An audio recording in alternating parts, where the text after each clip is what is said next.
Good morning students. अपना आज का टॉपिक है नाभिकीय विखंडन के वर्णन करेंगे, क्या होता है या नहीं होता। ये कौन से मॉडल आधार पर करेंगे, अपने द्रव बूंद मॉडल के आधार पर नाभिकीय विखंडन का हम स्पष्टीकरण करेंगे कि नाभिकीय विखंडन कैसे होता है, क्या होता है। मॉडल लिया अपने द्रव बूंद मॉडल।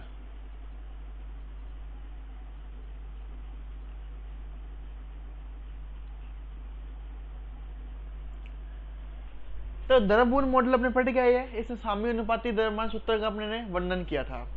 होता क्या है, इन्होंने क्या किया, नाभिक को अपने इन्होंने वैज्ञानिक ने नाभिक को एक अपने द्रव बूंद की तरह मान लिया, गोलाकार, पूरा गोल माना, सर्कल की तरह लिया इन्होंने, एक गोल मान लिया, विभाजित नहीं होता, ऐसा मान लिया गोल है पूरा। इसको जो गोलाकार है उसमें पृष्ठ ऊर्जा कूलाम ऊर्जा उसको गोलाकार बनाए रखते हैं। इसके मध्य जो पृष्ठ ऊर्जा लग रही है या कूलाम ऊर्जा, जो दोनों ऊर्जा है ये इसको गोल बनाने का प्रयास करते हैं, गोलाकार बनाए रखते हैं। इन्होंने ये मान के चला। अब उसके बाद क्या हुआ, इन्होंने ये स्पष्टीकरण के लिए वैज्ञानिकों ने दिया कि जब ये गोल है, बूंद की तरह गोल माना इन्होंने, द्रव बूंद मॉडल हिसाब से है कि ये गोल होता पूरा।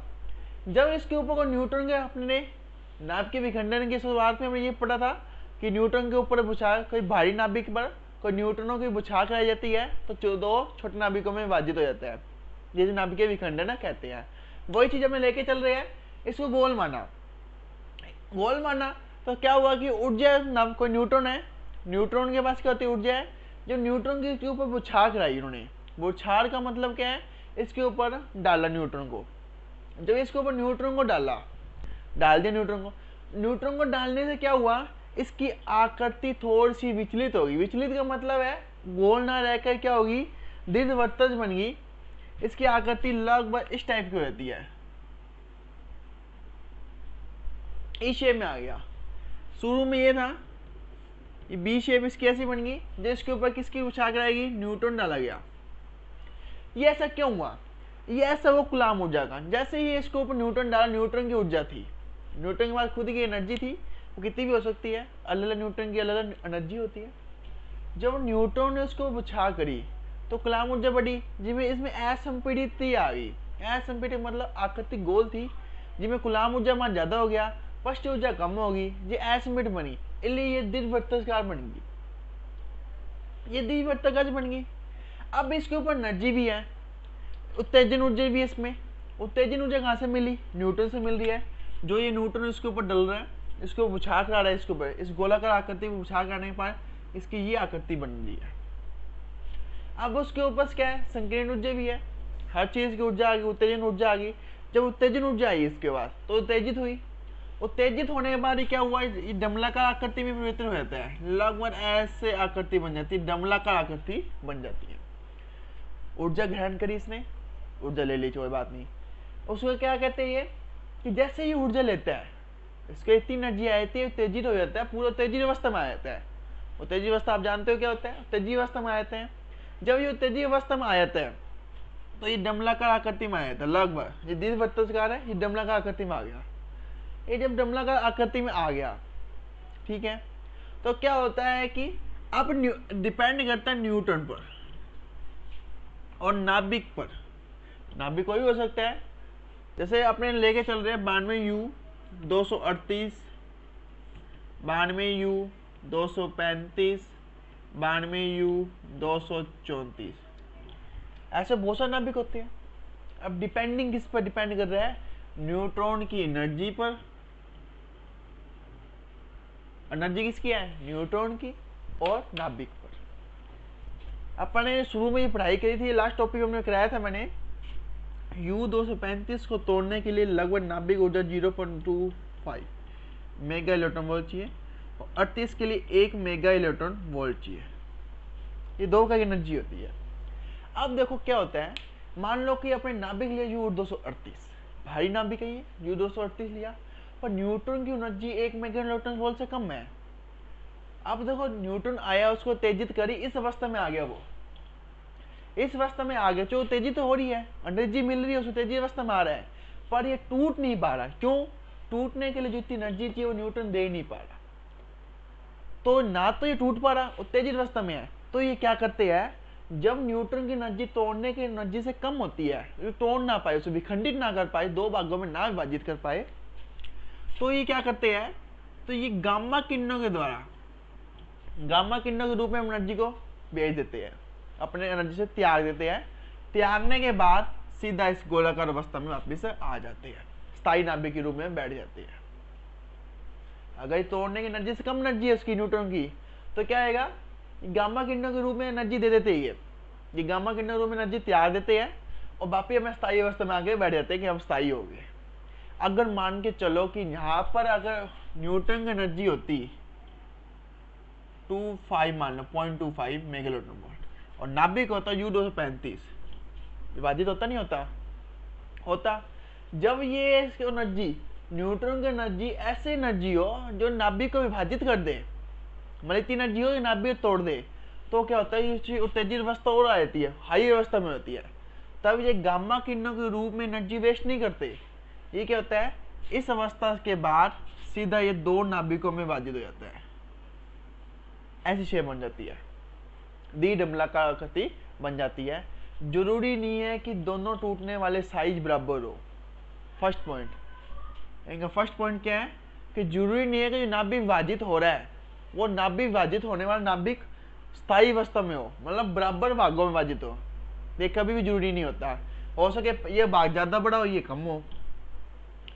अगर यहाँ पर न्यूट्रॉन की इतनी एनर्जी है कि दो भागों में तोड़ दे, तो ये दो भागों में तोड़ देता है।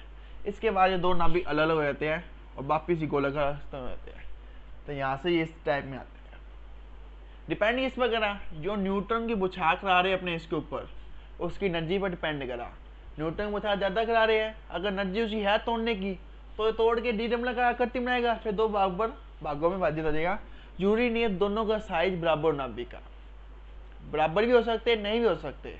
ये कंडीशन अब डिपेंड करेगी इनकी, बराबर कब होएंगे, संयुक्त विखंडन कम होएगा। ये तो विखंडन की बात कर रहे हैं हमने, सिर्फ विखंडन की।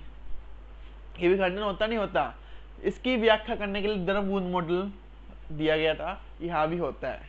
कब होता है, जो न्यूट्रॉन की एनर्जी इतनी हो कि नाभिक को विभाजित कर दे। अगर न्यूट्रॉन एनर्जी नहीं है तो उत्तेजित अवस्था में आया, गामा किरणों के रूप में एनर्जी वेस्ट कर दी, एनर्जी त्याग दी अपनी, वापिस किस में आ गया, गोलाकार अवस्था में आ गया। ये होता है नाभिकीय विखंडन द्रव-बूंद मॉडल के तहत। अब देखो इसकी संकीर्ण ऊर्जा होगी, नाभिक उत्तेजित अवस्था वापिस आने के लिए ऊर्जा चाहिए होती है, जो संकीर्ण अवस्था होगी, जो संकीर्ण ऊर्जा कहलाती है। नाभिक को तोड़ने के लिए आपसे ऊर्जा क्या कहलाती है, संकीर्ण ऊर्जा। कि इतनी बार इसकी नाभिक में इतनी ऊर्जा हो जाए दो हिस्सों में टूट जाए, वो संकीर्ण ऊर्जा कहलाएगी। जैसे EF से लिखेंगे अपने संकीर्ण ऊर्जा के रूप में लिखते हैं, EF से लिखेंगे।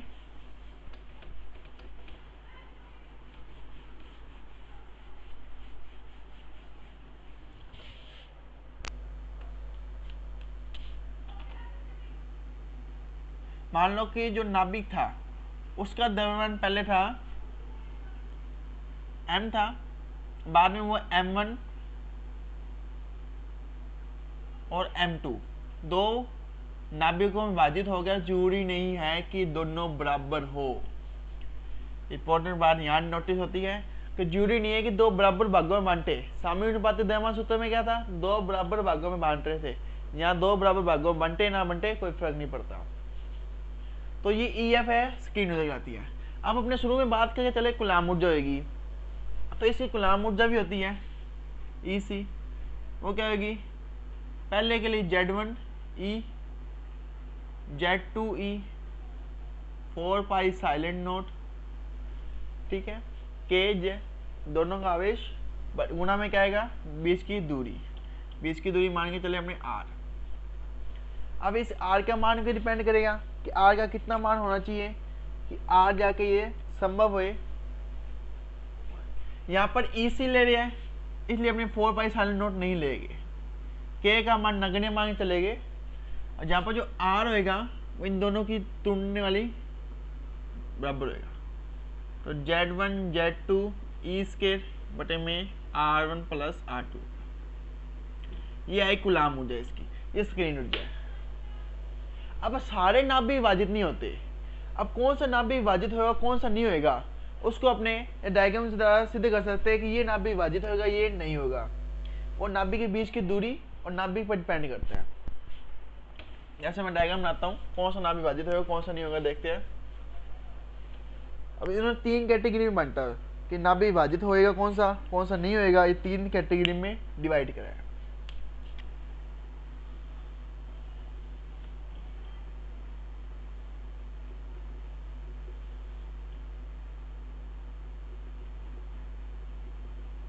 ये ए कैटेगरी है, ये बी कैटेगरी, ये सी कैटेगरी। ये ई सी है कूलाम ऊर्जा है, जिसकी ऊर्जा इस नीचे होगी, ई सी से कम होगी, मतलब सी कैटेगरी वाले और बी का ये पार्ट ही विभाजित होगा, ए कैटेगरी वाले विभाजित नहीं होते।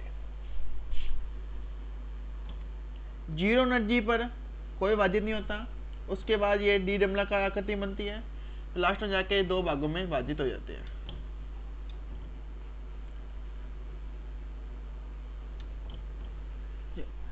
ये पॉइंट कहलाता है इसके विभाजित होने वाला, यहाँ 2 भागों में विभाजित हो रहे हैं, आगे जाके विभाजित हो गए।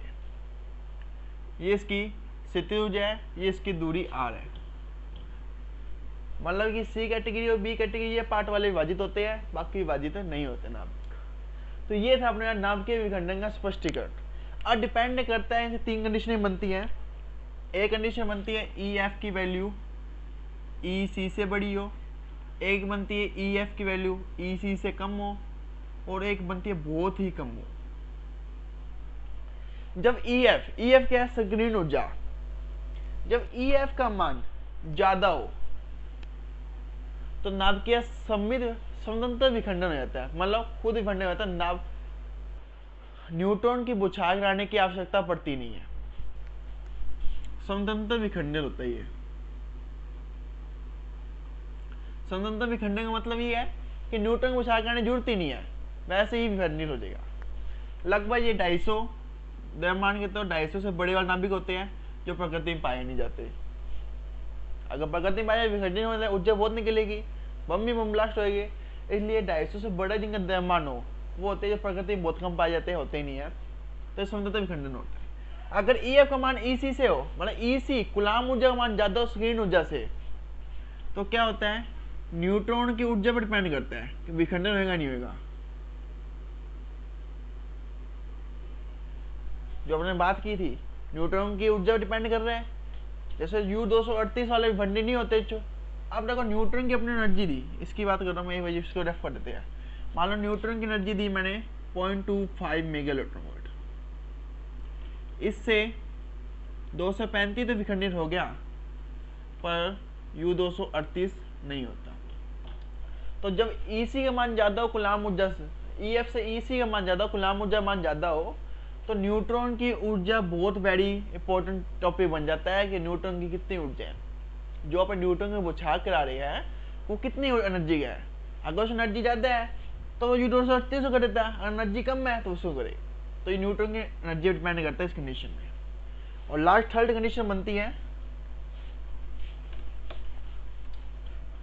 जब EF का मान, मतलब EC का मान बहुत ज्यादा हो, कूलाम ऊर्जा का मान संकीर्ण ऊर्जा से बहुत ही ज्यादा हो, तो इसमें क्या होता है, विखंडन होता ही नहीं,